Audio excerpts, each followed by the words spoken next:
and will be for this game, is really only Evu's Corki. Sengoku had Emerald, you know? Whatever happened to those days, Rafa? Well, we started playing against better players. So, it is We what it is. became better players as well. Kind of similar to the journey of many of our other teams coming in over from the West. They were the best in their regions, and now they've gone up against better teams. But for those all at home, make sure you don't miss out on content you're already paying for by linking your Prime account with your Wild Rift account, where you'll receive a random skin chest thanks to our friends over at Prime Gaming. You got primers? I do, yeah. I picked up my skin just yesterday, actually. Got Scorched Earth Renekton.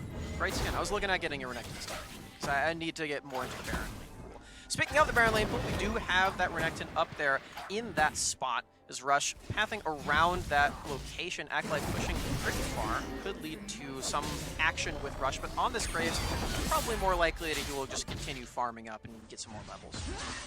The interesting thing about this, anytime that junglers will go to their Krugs instead of the Raptors after red buff, is usually kind of indicates that they are looking to lean towards one side of the map, whereas if they go for Raptors first after red buff, they're usually wanting to come straight to mid lane, tax a little bit, push in the wave, and then get priority for one of the Scuttle Crabs.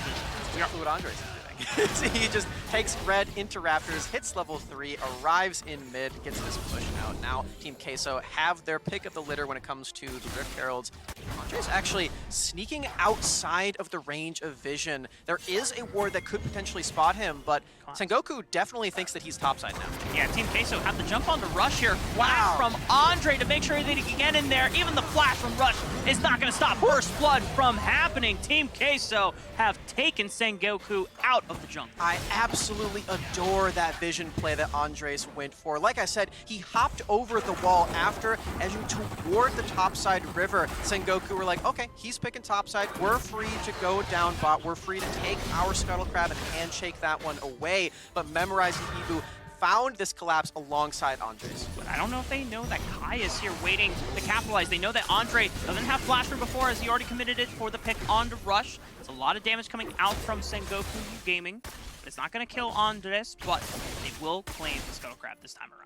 Andres had a great first play to take that Scuttle Crab, but then he got just a little too greedy. You can't take both of them at the same time. The death timers are not long enough this early into the game, but we do get another look at this one. Memorized.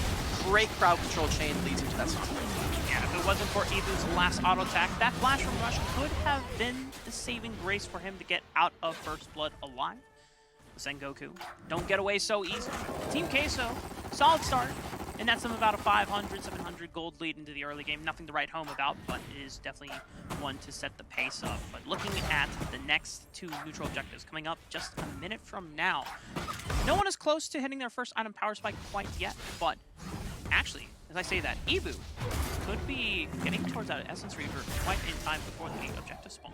Definitely could. I'm certainly looking at Memorized here at this point, because he is just a few seconds or a minion away from hitting that level 5 point, at which point he can play in conjunction with Acolyte and almost certainly kill one target. Just hits level 5 now as he's walking back to the lane. He is going away from where Acolyte actually is, so Team Queso aren't planning on coordinating this so soon, but they have this opportunity as he's now recalling to go for one of the objectives that they have available to them.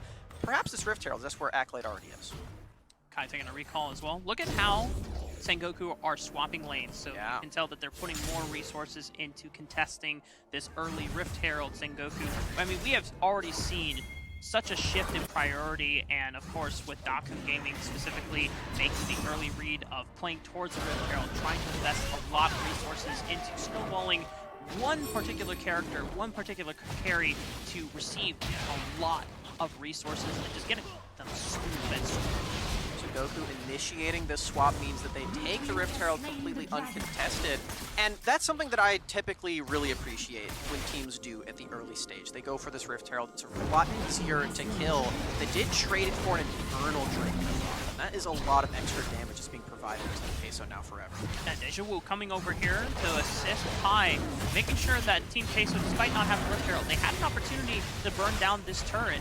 We have to see what Rush plans on doing. He has the Rift Herald on his side, but he did not crash it or spawn it into the Baron lane because Acolyte doing a pretty good job of defending it in 1v2. We're seeing both teams take this sort of half measure, trying to defend and attack at the same time across the entire map. And I like that you mentioned, Rafa, that Rush didn't pop Rift Herald, so Sengoku didn't fully commit to one side or the other, knowing that they did have 3 members on this bottom side of the map. So Sengoku keep that opportunity for them later. And if you look at their item builds as well, you can see the Seraph's Embrace is being built up. You can see Juan is going for its Ear of the Goddess as well.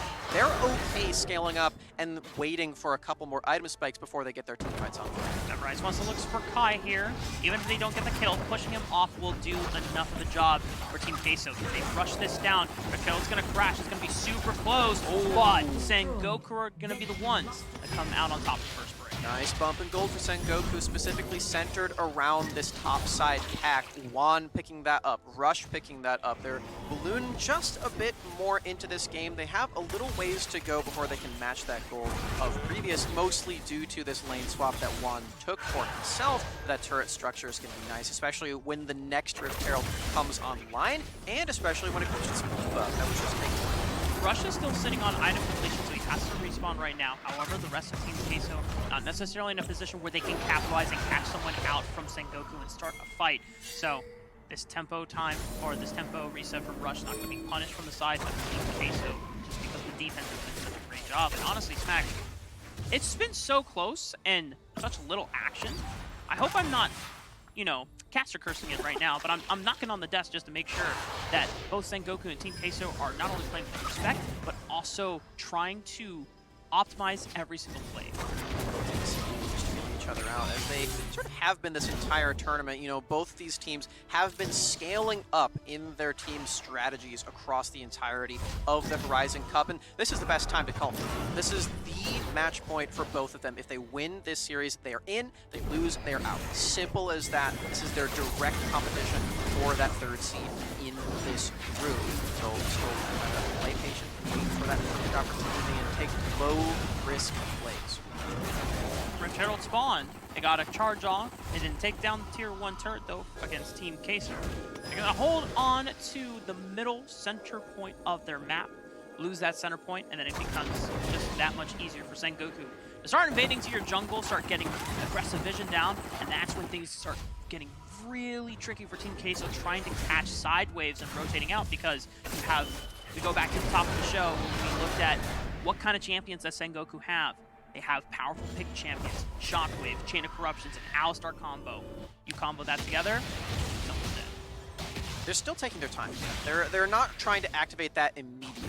You can see that with Juan, he's moving again up to this Baron lane, not trying to get priority for himself in the mid lane. He's just trying to get as many resources as possible into him before the team fights actually begin. Because, as you said, Dejuo has his head of Pulverize. He has that accessible at level 2. He's level 8, so he's definitely waiting for a bit, but this might be the opportunity. Package is available. Ebu is coming as fast as he can. There it is. Oh, there's the engage. Hextech Ultimatum on to Hawk. They want to land the rest of the combo. Shockwave barely misses. Chain of Corruptions responds on to Memorize. Looking at Rush, putting in some damage. Stasis on to Kai, and just frontlining for the rest of the team. And how can it be possible, Spax, that no one goes down? Well, the reason is because Sengoku went for that full disengage. They backed up. They said, okay, they're coming into us. Let's give them that opportunity. Let's just back away, play the defense, toss out this Chain of Corruption, make sure that they have this zone field that they can't really do anything about, try to play away from this package that now has to be used defensively because Connected just hurts. Okay, Kai, he's a big scary crocodile. He's got a Blade of the Rune King, you hit him with the Empowered Ruthless Predator, and he does a crap ton of your maximum HP as damage. But during that time, Andres was able to secure the Rift Herald. He's gonna go for another turret. He's going to guide it over to Baron lane, but the rest of Sengoku are going to commit 4 members to this mid lane push. They're going to take tier 1. Mid lane turret feels great to have. Excellent headbutt to cancel out that Justice Punch. 3-man taunt. Memorize trying to set up on the Dejuo, but he pops the Unbreakable Will. Or actually, not quite. He's just that damn tanky. Yep. Alistar, super tank as it turns out, especially with that Aftershock that he popped earlier with the Headbutt Pulverize combination. And like I said, he did a great job to stop the momentum of Memorized on that engage. He was clearly going for something with that Justice Punch. Could have potentially gone for the Justice Punch flash play, but didn't end up having the opportunity because of Dejuo's excellent. Which move back away as Reese. He has the flash. Yeah. He recognized the danger right there. As soon as he Luna rushed forward and saw a crocodile and a cow amidst the bush there, he thought to himself, this is one rodeo I do not want to be a part of this, Max. I don't have enough rope, and I don't have enough food to move these animals away. And yeah, Runs a cowboy hat, too. I'm going to have to hit up Kangas for that one. I don't know how much he's going to want this one. We'll wait for game 4 to see if he actually does want to put that one back up. But I digress. Both teams, again, they're still feeling each other out. They're still waiting around for the moment where they feel really, really powerful, where they feel that the team fights are completely theirs. And because they're sort of scaling up adjacent to each other, just waiting on cooldowns and waiting on the other teams to slip up. See how Team Queso are just waiting for Sengoku to slip up. Waiting for one carry, whether it's Hawk or Juan, to just walk into a bush thinking that, oh yeah, there's no way in there here. And then BAM! I know it's not Halloween season, Smacks, but you know, they are trying to do the spooky wookie procedure onto them. THANKYOU, A bit late. potentially looking for an engaged opportunity here. Has flash available. Nice. Nice kick from Andres. Says, hasta la vista, baby. We're not seeing you today. No more clients. Team Queso are going to take their leave.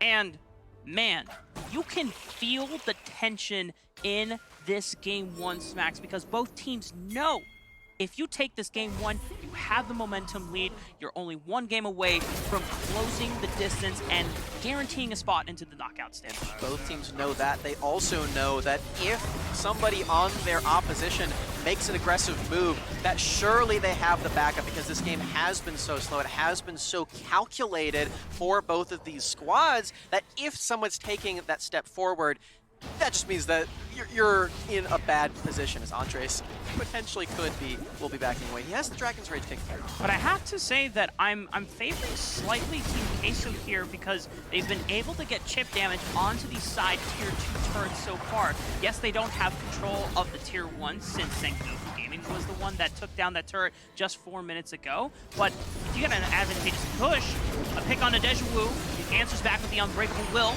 Have Kai on the sidelines trying to see if he can screen them, but Team Queso are going to force them back, kick away. They're just trying to force down the turret. They are not trying to play a game of actually fighting. They're trying to go for turrets, but oh god, Ebu going a little too far forward, which means it's an easy shockwave from Hawk to set up. That's the Dragon Laner gone for Team Queso. A flash from Memorize, see if he can make his great escape. He used the Hero's Edge, says a nice, whoa, what was that move fall? Ruiz catches up on the 4. Sengoku, can Team Queso clean up the pieces? Can they go for the janitor duty? Andres! Dale, dale, dale, dale! Andres, arriba!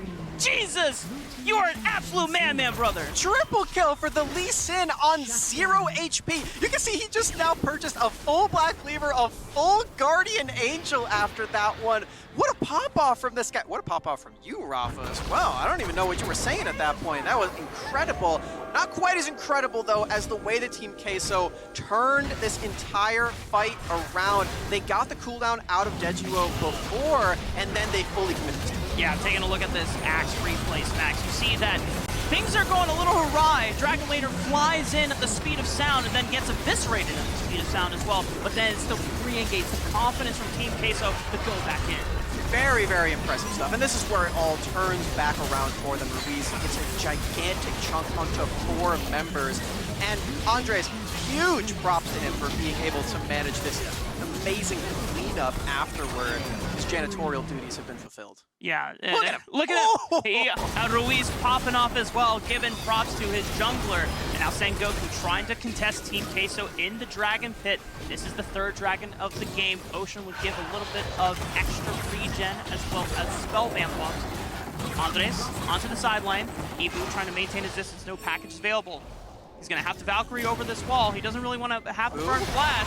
Takes a lot of damage from Kai. He has to flash away. This Crocodile is very committed. A Dragon's Rage to Kai separates him from the Dragon Laner. Ebu still trying to fire back with these packages and the missiles, but he's going to go down to THANKYOU. Sengoku Gaming still on the hunt, still on the chase on to Memorize and Ruiz. Ruiz taken very low. Hero's Entrance is going to give him a little bit of reprieve with that magic damage shield, and he's going to walk out alive. Ibu out of position once more for Team K, so he's the only member of this backline. Everybody else is full on dive, completely reckless abandon onto their backliner. It's left for Ibu like, come on guys, don't leave me alone, I want to come help. And then he's just isolated. Everybody in Sengoku knows he is the easiest member to kill, and it all starts with him in this corridor, completely alone. You gotta feel for him, but great punch.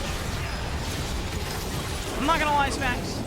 Ibu has been quite sus in the positioning, but thankfully the rest of Team Queso have been able to deal with the threats from Sengoku Gaming trying to dive through the front line and take out this core team.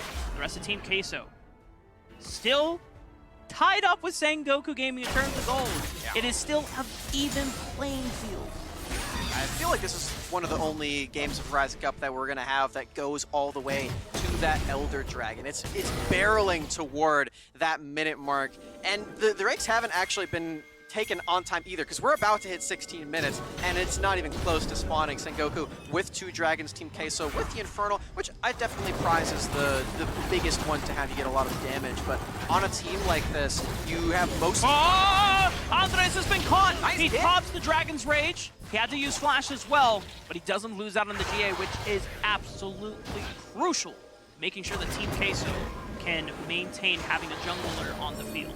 You know, it's crucial, but at the same time, Andres has just been playing on 1 HP the entire game anyway, so as long as it doesn't hit 0, it's gonna be all right for him. Now moving up to that side lane, just keeping pressure around the rift for Team Queso. I love this move from him, knowing he doesn't necessarily need to recall. He has a lot of sustain in his kit, so he can just be another extra minion for his team, forcing somebody on Sengoku to come match this as they try to get pressure elsewhere. And look at that, Andres once again going to split push duty, answering Baron lane side to take down this last turret.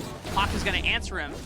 There's some other members of Team Queso looking to ping the Baron, but oh boy, that's a very tough objective to take down, Smacks, as we've learned from our solo queue woes. We can put it in a list too many times. Just Hawk. Okay. Whoa! Right into potential moonfall, but a beautiful stasis from Hawk is going to buy time. Hero's Entrance will connect, though, on the knockup. Last Sonic Wave into the resonating strike. Makes the mark. Hawk goes down, but it's a 3-man knockup from THANKYOUU. Sengoku Gaming with the counter. Re-engage. Kai on the front lines, chasing away Team Queso. And Andres doesn't have any reinforcements coming for him this time around, as Sengoku now have 3-3. They've evened the kill score at this point. It was in Team Queso's lead the whole rest of the game, and now they're trying to move into the rest of the jungle. They're trying to see if they can get anything more, but this game is just so close at this point. As soon as you take a kill, as soon as you take a team fight, you sort of just have to go back to base, like, all right, we got this small victory. It's just a battle of small victories the entire time, just throwing missiles at each other in the game of Battleship. Looking at this, despite it being a 3-for-3 or a 2-for-2 even trade, Sengoku are going to come out more victorious in this trade, because not only they took the GA off of Andres, which means he's not going to have as much freedom to make such a risky play going for a kick or for an assassination onto the backline, but also it gave a lot of time for Rush to counter jungle and steal more gold away from Team Queso's jungle, which is only going to be better for Rush. As Memorize looking for a taunt onto Rush, but no one is there for the follow-up. Acolyte, they pick their target on the THANKYOUU. He pops the Unbreakable Will, has to flash away from danger as he was getting very low there. Sengoku still keeping all 5 alive. Flash and Unbreakable Will means that THANKYOUU doesn't have nearly as much engage on this squad. Now it feels like Team Queso have the entire pit to themselves in terms of the Drake, but they're not satisfied with that. They want to play for the vision. Excellent scouting from Juan to shoot the arrow into that brush, not getting killed. 5 members from Sengoku looking to approach the death bush here. Team Queso are trying to maintain. They are too intelligent to fall to a measly pick. Team Queso trying to see if they can find an opportunity onto Juan, onto Hawk. There's still Tasteless available. That's a lot of damage. THANKYOUU catches out. Memorize. He's getting locked up by Chain of Corruptions. This could be the engage for Sengoku to just take this game into their own hands. Rest of Sengoku Gaming deal with Ruiz. Memorize has already been eliminated as well. Acolyte running, going for a recall, and Elder can be the prize for Sengoku. The layers of the Sengoku team fight are stacked on stacked on stacked, but the teleport is here. Andres is ready and willing to dive into the pit. Reckless abandon. Can he get in? No! He's just dead! And Evu has no means of getting in either. Rafa, they're gonna take the Elder. Wait. 2,000 HP, it would be Oh, super close, but the smite from Rush is going to secure the Elder Cloud Dragon for the team of Japan. Sengoku Gaming, ace Team Queso marching down the mid lane. And no blood was shed in that team fight, but they can't end the game quite yet. Memorized and Ruiz are going to spawn. Sengoku set their sights instead on the Baron. They're gonna take every objective off of the Rift, claiming their prize, taking a sigh of relief, knowing that they have everything they need to take this series to match point and become that much closer to qualifying for knockouts. The game is not over, Smacks, but Sengoku Gaming have all the pieces necessary to start taking away every single structure from Team Queso. They can even just pick one lane, and as soon as they find one advantageous pick and maintain a numbers advantage, it will be all that is necessary to take game one. And it just feels like Hawk on this Orianna is just playing two different champions at once. He's got himself on Orianna, he's got his own health bar, but then he also has this ball. He's attaching to anybody on his team that can be in that front line. THANKYOU doing a phenomenal job as well, has all this movement speed, has the Zeeks, could potentially dive right here. They don't really need to though, the minions are doing all the work for them right now. Even Hawk is doing a great amount of poke right now, throwing out command attacks into dissonance. Doesn't even have to proc the shockwave until he feels it will approach lethal. Both the inhibitor turrets in the mid and the dragon lane have been eliminated and just absolutely destroyed. Sengoku Gaming corralling the minions. Shockwave onto Andres. Acolyte flies forward looking for it. Hextech ultimate and pick. A hero's entrance from Memorize tries to break up the fight, but Sengoku Gaming are already advancing forward. A moonfall just to spy time for Team Queso is all going to be all for naught because Sengoku Gaming will move to match point. One more game and they will advance to the knockout stage. A close and tense game to the bitter end. All his A, B,